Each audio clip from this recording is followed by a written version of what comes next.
Assalamualaikum warahmatullahi wabarakatuh.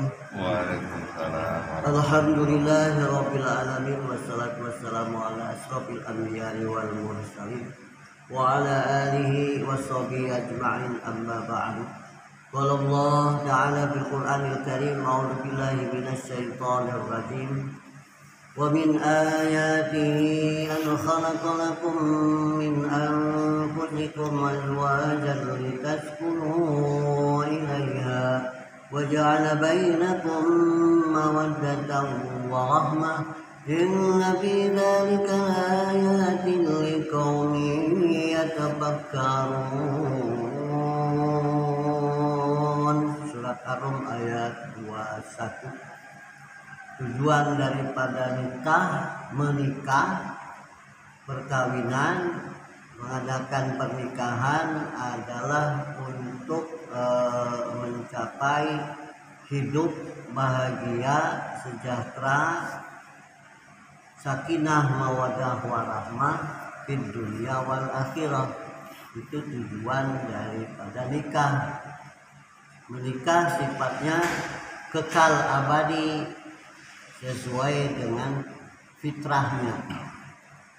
Jamaah subuh rahimakumullah, pagi ini saya akan menyampaikan hasil penelitian yang berjudul implementasi pertimbangan hakim dalam mengabulkan permohonan penetapan wali adol untuk melaksanakan perkawinan menurut hukum Islam, Undang-Undang Nomor 1 Tahun 74 dan kompilasi hukum Islam.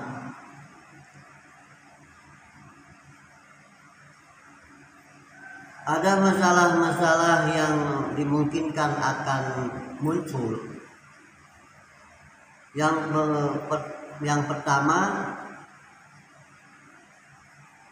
dimungkinkan sebagai wali itu menolak anaknya untuk menikah, yang disebut wali adol.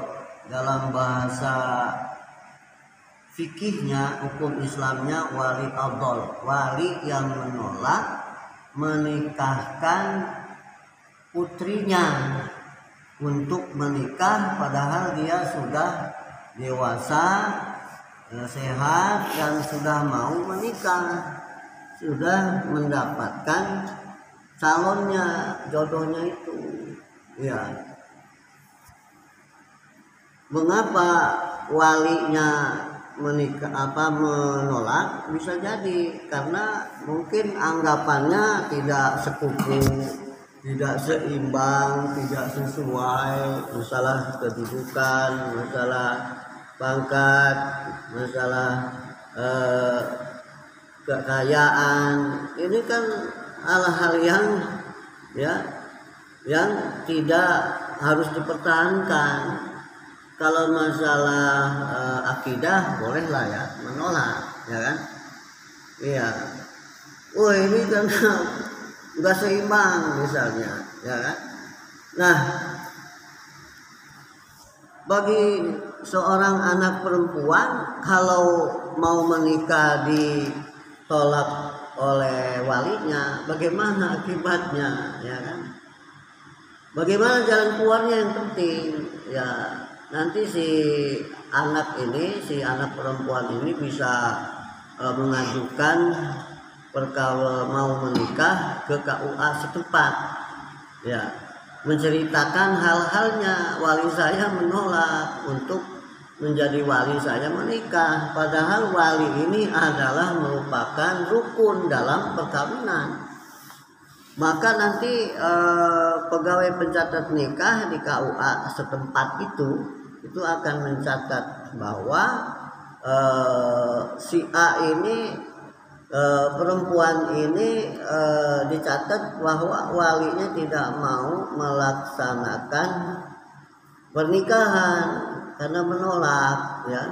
Ini dicatat begitu putusannya, ya, apa adanya.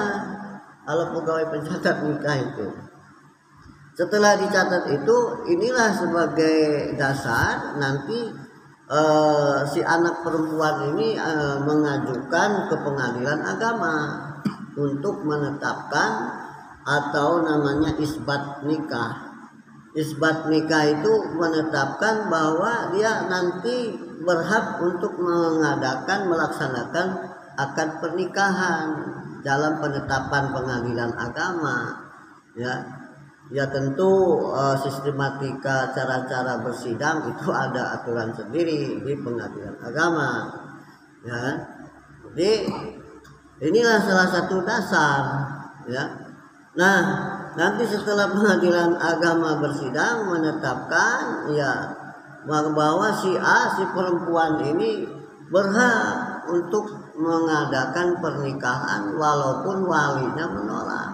Ya, jadi nanti akan dinikahkan oleh KUA yang walinya wali hakim ada di KUA itu yang berhak menikahkannya, sehingga dia dapat menikah ya tidak terhalang itu. Nah ini alasan pertimbangan hakim jelas itu nanti ya jelas walinya menolak ya kan. Ini kan harus diberikan jalan keluar ya. Kalau tidak menikah nanti dikhawatirkan anak ini melakukan hal-hal yang dilarang agama ya kan. Ya jelas. Ya ini. Jadi hadirin jamaah sholat subuh Masjid Miftahul Huda rahimahullah, untuk jelasnya bisa dibuka di Google, di YouTube. Ini sudah ada di jurnal ya, jurnal saya bisa dibuka lebih lengkapnya ya kan. Ini termasuk materi hukum Islam di Fakultas Hukum.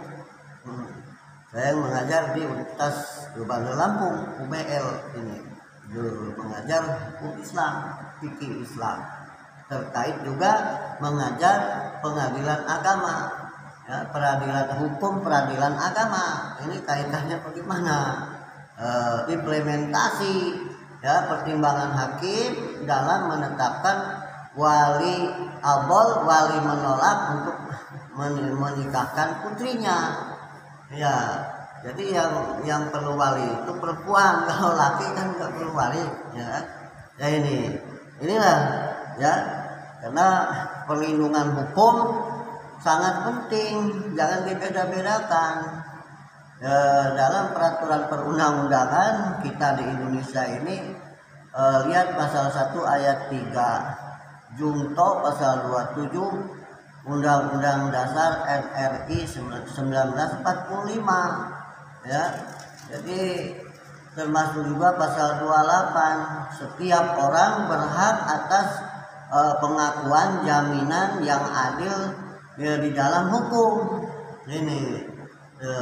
Jadi termasuk anak kita juga harus mendapatkan perlindungan dan keadilan dari orang tua, karena orang tua ini karena kurang sedikit yang dia inginkan, dia otoriter ya, dia menolak. Jadi kita kan bukan zaman si telur bayar lagi ya, silakan pilihan dia itu jangan seperti dulu ya kan. Kalau memang dia mau nikahnya dengan tidak seagama, tidak berdasarkan syariat Islam, ya boleh kita tolak itu ya, takut orang tua ini.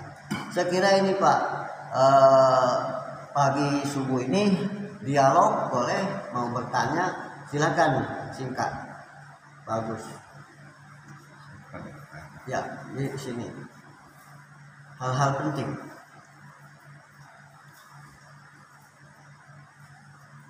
Jadi dalam hal menentukan saat orang tuanya menolak, apakah dari pihak KUA itu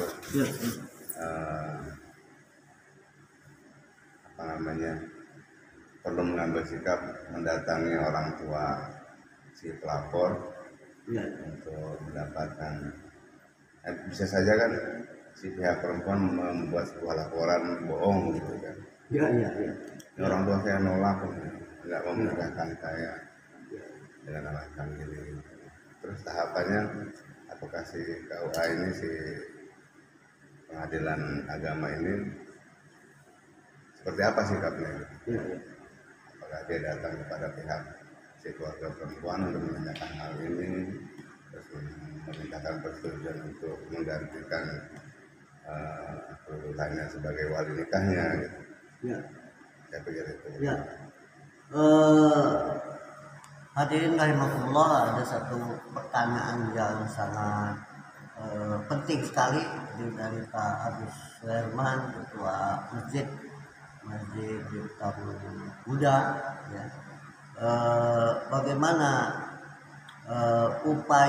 adakah upaya dari KUA itu untuk mediasi, ya, jika ada seorang anak perempuan datang ke KUA melaporkan atau dia menyatakan bahwa walinya menolak untuk menikahkannya, bagaimana upaya yang terbaik? Tentunya, ya, sebaiknya pihak KUA atau P2N itu mendatangi, ya, kepada walinya, mediasi, menyadarkan dan memberikan nasihat. Ini memang pertanyaan sangat baik karena belum muncul selama ini itu, ya, di pembahasan penelitian ini, itu bagus, ya kan. Jadi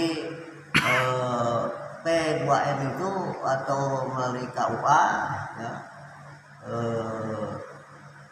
mendatangi kepada walinya untuk memberikan nasihat, ya, tentang pentingnya wali dalam hal apa pula itu, mengapa menolak menjadi wali untuk menikahkan putrinya, kan gitu. Baru dijelaskan dalam hukum Islam yang seluas-luasnya itu. Kalau memang bertentangan dengan akidah, bisa-bisa saja menolak, kan gitu, ya kan? Tidak sama agamanya. Ini kan kalau hal-hal yang sepele, urusan dunia ini kan ya sementara, kan?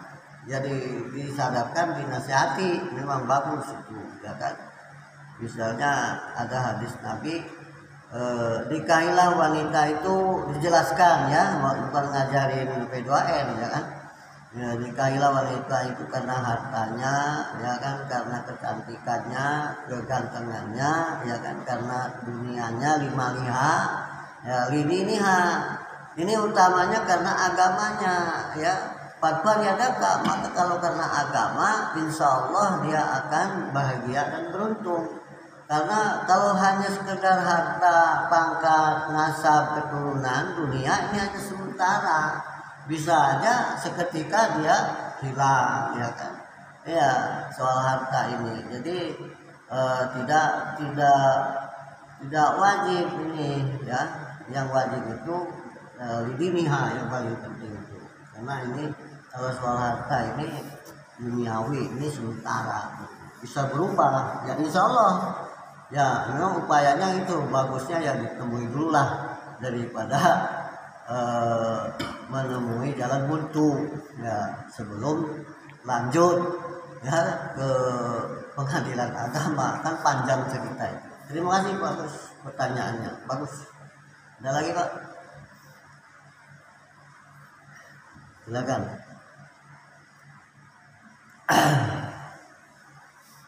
Ada Pak? Ya. Nggak ada, ya. Sementara belum ada pertanyaan. Kalau masih ada pertanyaan nanti bisa dilanjutkan di luar diskusi ini, ya, diskusi pada hari ini.